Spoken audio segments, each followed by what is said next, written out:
नमस्कार, एसएमसी की online class में आपका स्वागत है। मैं राहुल सर, पंगा मैथ से, class 12th inverse trigonometric function exercise 2.2 question number 13 बताने जा रहा हूं। यदि आपने पिछले वीडियो नहीं देखे तो ऊपर आई बटन पर क्लिक करके पिछले वीडियो को देख सकते हैं। चैनल को सब्सक्राइब ज़रूर कीजिएगा। चलिए शुरू करते हैं।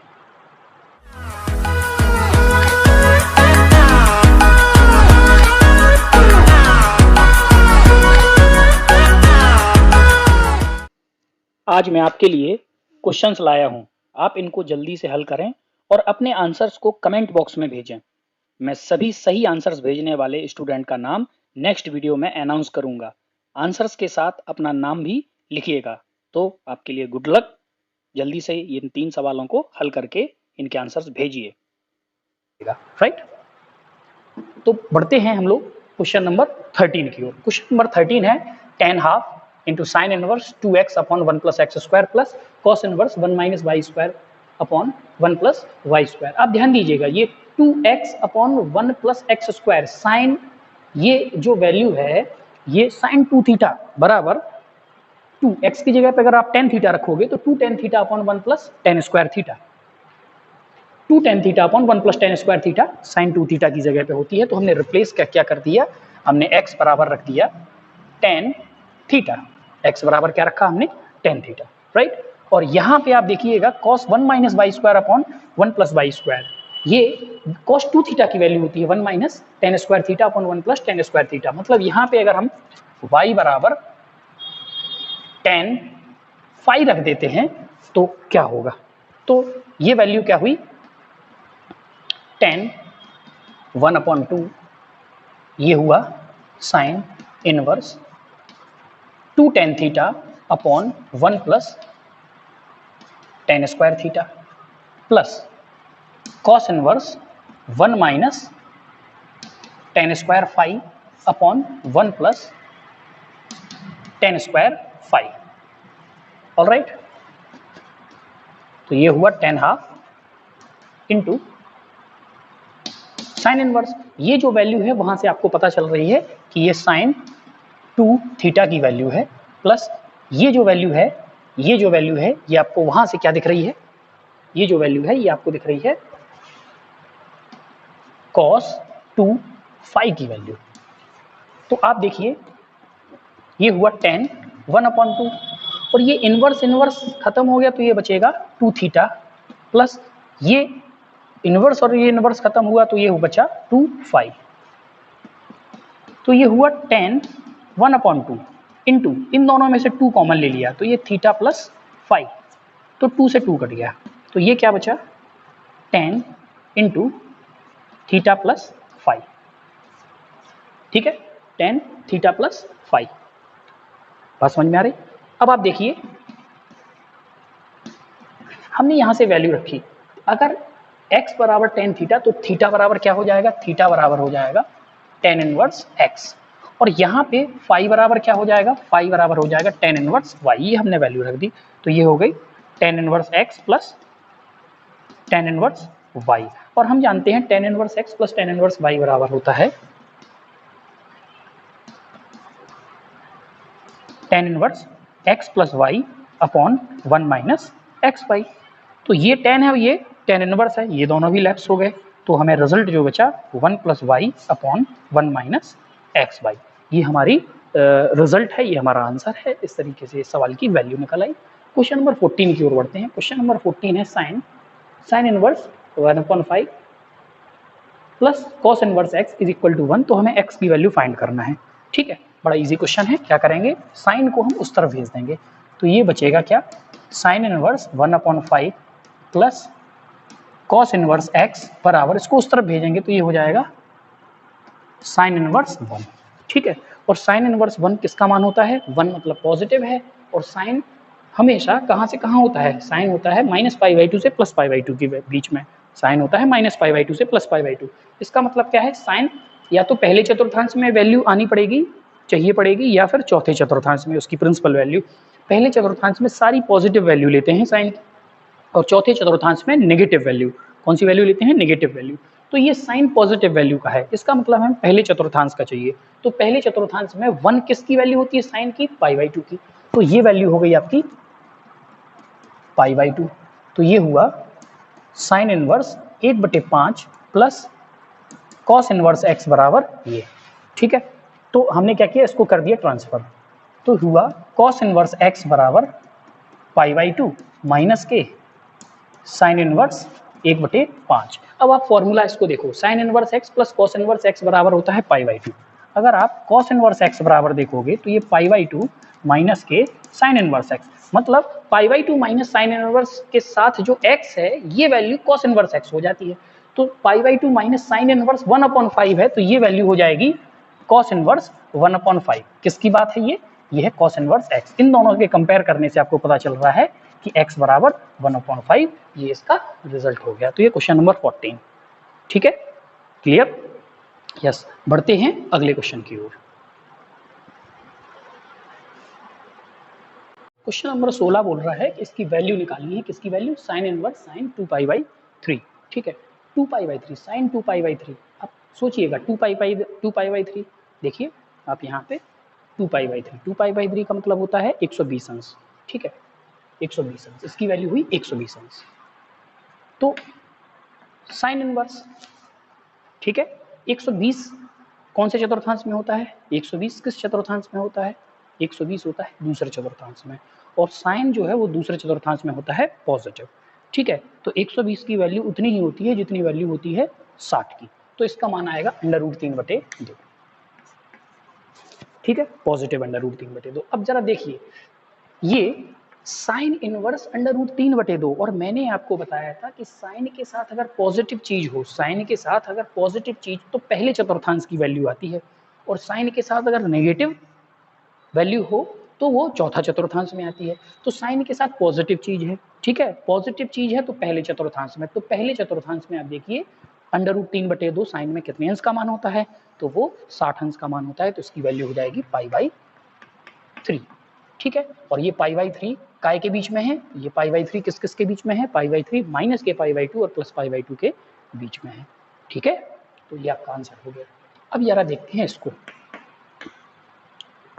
tan इनवर्स, tan 3π/4, 3π/4 दूसरे चतुर्थांश की वैल्यू होती है, और tan जो है वो दूसरे चतुर्थांश में होता है नेगेटिव। तो tan 3π/4 की वैल्यू होगी नेगेटिव, और 3π/4 किस लाइन में है, π/4 वाली लाइन में। π/4 का मतलब क्या होता है, 1, तो tan 3π/4 की वैल्यू होगी -1। और मैंने बताया था कि साइन हो, tan हो या कोसेक, ये तीनों एक ग्रुप में होते हैं। ठीक है, और ये तीनों के तीनों पहले चतुर्थांश में पॉजिटिव और दूसरे चौथे चतुर्थांश में इसको नेगेटिव लिया जाता है, क्योंकि इसकी जो रेंज है वो -π/2 से +π/2 होती है। तो देखिए ये वैल्यू नेगेटिव है, नेगेटिव है इसका मतलब ये चौथे चतुर्थांश में लेना पड़ेगा। किस चतुर्थांश में लेना पड़ेगा, चौथे चतुर्थांश में। तो एक कितने अंश का मान होता है, 45, तो 45 के नीचे चौथा चतुर्थांश में क्या होता है, -π/4। तो ये हुआ, क्या हुआ, -π/4, इसकी वैल्यू हो गई। तो ये हमारा आंसर हो गया। अच्छी, हम लोग क्वेश्चन नंबर 18 पर। क्वेश्चन नंबर 18 है कुछ इस तरीके से। अब ध्यान दीजिएगा, ये tan है, ये साइन है, ये कॉट है, बड़ा कंफ्यूजन, क्या करेंगे। तो सबसे पहले हम तो कॉट को चेंज कर सकते हैं tan में। तो कॉट को चेंज में कैसे tan में कर सकते हैं, क्योंकि हम वैल्यू जानते हैं, कॉट इनवर्स x बराबर होता है tan इनवर्स 1/x, मतलब ये आपस में पलट जाएगा। ठीक है, तो ये प्लस का मैंने लिख दिया tan इनवर्स 2/3, एक तो ये हो गया। अब हमें साइन को बदलना है tan में, तो आप ध्यान दीजिएगा, साइन बराबर होता है, अगर आप, तो ये है साइन, तो साइन बराबर होता है लंबटे कर्ण। दैट मीन्स ये 3 है लंब और 5 क्या है, कर्ण। 3 क्या है लंब, 5 क्या है कर्ण, और हमें वैल्यू चाहिए है आधार। तो आधार कैसे निकलेगी, कर्ण का स्क्वायर माइनस लंब का स्क्वायर। तो कर्ण कितना है 5, 5 का स्क्वायर हो जाएगा 25, माइनस 3 का स्क्वायर हो जाएगा 9, 25 में से 9 जाएगा तो कितना बचेगा 16, और 16 का अगर आप वर्ग करोगे, वर्गमूल लोगे तो वैल्यू आएगी 4। तो इसका मतलब आधार हो गया 4। ठीक है, तो ये साइन है, उसको अगर आप tan में बदलोगे तो tan, ये है लंबटे कर्ण। ठीक है, जो वैल्यू लंबटे कर्ण है तो हम tan में कन्वर्ट करेंगे तो वो क्या हो जाएगी, लंबटे आधार, लंबटे आधार। तो लंब क्या है, लंब है 3 और आधार है हो गया 4। अभी हमने जो फाइंड किया ये हो गया, साइन इनवर्स है। तो ये हो गया, ये वैल्यू हो गई। ठीक है, ये आपका शॉर्ट मेथड था। अगर आप इसको इसी फॉर्मूला के थ्रू लगाना चाहते हो तो इसके लिए फॉर्मूला जो आप यूज करोगे वो क्या करोगे, आप जो साइन इनवर्स एक्स है उसको टेन में कन्वर्ट करना हो तो ये होता है tan inverse x upon root one minus x square. इस तरीके से आप इसको कन्वर्ट कर सकते हो। ठीक है, तो अगर आप यहाँ पे अगर आप वैल्यू रखोगे, देखो साइन इनवर्स एक्स की वैल्यू है 3/5, उसको 10 में कन्वर्ट करना है तो ये क्या होगा, टेन इनवर्स एक्स की वैल्यू है 3/5 बटे under root one minus x square, तो 3 माइनस 25, तो 3/5 गुणे, देखो 25 एकम 25, 25 में से 9 जाएगा तो कितना बचेगा 16, 16/25 अंडर रूट लोगे तो 4/5 पलट जाएगा तो ये हो जाएगा 5/4, ये दोनों कटेंगे तो 3/4, तो ये टेन इनवर्स 3/4 मतलब साइन इनवर्स 3/5 की वैल्यू ये हो गई। ठीक है, अब देखिए ये tan inverse x plus tan inverse y का फॉर्म हो गया, तो ये बचा क्या, tan inverse x plus y मतलब 3/4 प्लस 2/3 बटे 1 माइनस एक्स वाई, तो 3/4 इंटू 2/3। ठीक है, तो ये क्या हुआ 10 इंटू टेन इनवर्स, देखो 3 × 9 प्लस 4 दूनी 8 बटे 4 तिया 12 बटे, देखो 4 तिया 12, अगर मैं चाहता तो काट सकता लेकिन अभी काट नहीं रहा हूँ, 4 तिया 12 हो गया 12, तो 12 का गुणा 1 में किया तो 12 माइनस 3 दूनी 6 बटे 12, ये 12 से 12 आसानी से कट जाएगा इसलिए हमने ऐसे किया। तो ये हुआ 10 इंटू टेन इनवर्स, देखो 8 दूनी 16 और 1 17 बटे 12 में से 6 जाएंगे तो बचेगा 6 और 10 दोनों लैप्स हो गए तो 17/6, ये आपकी वैल्यू आ गई, ये आपका आंसर आ गया। ठीक है, अब हम लोग बढ़ते हैं क्वेश्चन नंबर 19 की ओर। क्वेश्चन नंबर 19 है cos इनवर्स cos 7π/6। देखो 7π/6, π/6 होता है 30 और 30 में 7 का गुणा करोगे तो कितना हो जाएगा 210 अंश, 7 21 210 अंश। अब cos 210 जो है वो कौन से चतुर्थांश में होता है, तीसरे चतुर्थांश में, और cos जो है वो तीसरे चतुर्थांश में नेगेटिव, क्योंकि तीसरे चतुर्थांश में 10 होता है पॉजिटिव। ठीक है, तो वैल्यू क्या होगी, वैल्यू होगी cos इनवर्स, अगर आप इसका मान निकालोगे 210, 210 का मतलब तीसरा चतुर्थांश यहाँ पे, और cos की वैल्यू होती है 30 अंश पे कितनी, अंडर रूट 3/2, तो ये वैल्यू होगी माइनस के √3/2।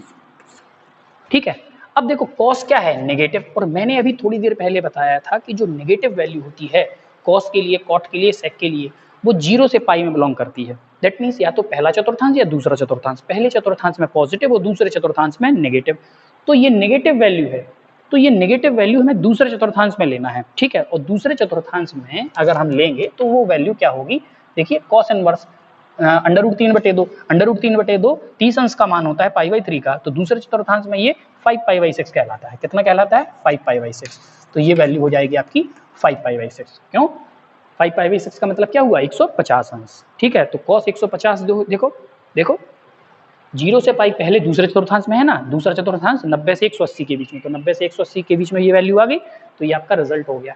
कई लोग इस सवाल को कैसे लगाएंगे, cos इनवर्स cos दोनों खत्म हो जाएंगे तो 7π/6, तो 7π/6 आंसर गलत होगा। क्यों, क्योंकि 7π/6 है 210 अंश और इसकी रेंज होती है cos की 0 से पाई, मतलब 0 से 180 के बीच में, तो 200 अंश तो उसके अंदर आ ही नहीं रहा, तो आपकी वैल्यू गलत होगी।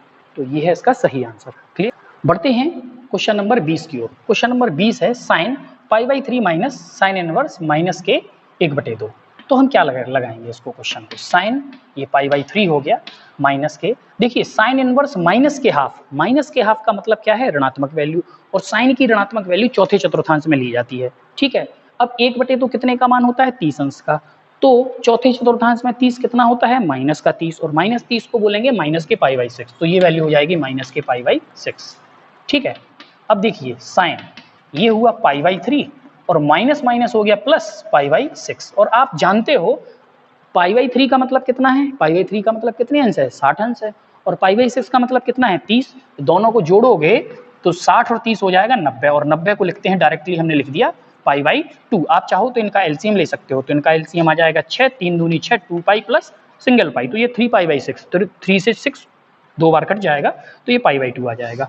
और आप जानते हो साइन π/2 का मतलब 90, साइन 90 की वैल्यू होती है 1, तो एक आपका आंसर होगा। बढ़ते हैं क्वेश्चन नंबर 21 की ओर। तो जो क्वेश्चन नंबर जो 21 है वो sine inverse √3 minus cot inverse minus √3। अब देखिए साइन इनवर्स √3, √3 का मतलब है पॉजिटिव, देखो पॉजिटिव लिखा हुआ है ना, तो पॉजिटिव का मतलब 10 जो है वो पहले चतुर्थांश में आएगा, तो √3 60 अंश की वैल्यू होती है, तो 60 आ जाएगा, 60 को बोलते हैं पाई/3 माइनस। अब कॉट इनवर्स माइनस के √3, तो कॉट इनवर्स में √3 जो होती है वो 30 की वैल्यू होती है, कितनी होती है 30, लेकिन ये नेगेटिव दिया, कॉट है ये वाला ग्रुप, और इस वाले ग्रुप में पहला चतुर्थांश या दूसरा चतुर्थांश, पहला चतुर्थांश पॉजिटिव वैल्यू के लिए, लेकिन ये तो नेगेटिव है, तो ये दूसरे चतुर्थांश में आएगा। तो √3 जो है वो 30 अंश पे आता है कॉट, कॉट की वैल्यू 30 अंश पे √3 देता है, ठीक है, लेकिन ये तो नेगेटिव है, तो दूसरे चतुर्थांश पे √3 को हम पाई/6 को क्या लिख सकते हैं, माइनस के 5 पाई/6, तो ये हो गया 5 पाई/6, तो ये क्योंकि 5 पाई/6 का मतलब क्या हुआ 150 अंश, तो 150 अंश पे भी ये देगा। इनका हमने एलसीएम लिया, तो ये 6 आ गया, 3 दूनी 6, तो ये 2 पाई माइनस के 5 पाई, ठीक है, तो ये 6 है और ये घट जाएगा, तो ये कितना बचेगा माइनस के 3 पाई, और ये 2 बार घट जाएगा, तो ये बचेगा माइनस के पाई/2, ठीक है। तो ये 21वें क्वेश्चन का ये है बी आंसर, ये ऑब्जेक्टिव टाइप क्वेश्चन था, तो इसका आंसर बी है। ये वाले ऑब्जेक्टिव क्वेश्चन का ये आंसर डी है, तो ये वाला भी सही है, और ऊपर वाला जो दिया है वो 5 पाई/6, ये है आपका आंसर बी, तो ये आंसर आपके बी सही है, ठीक है।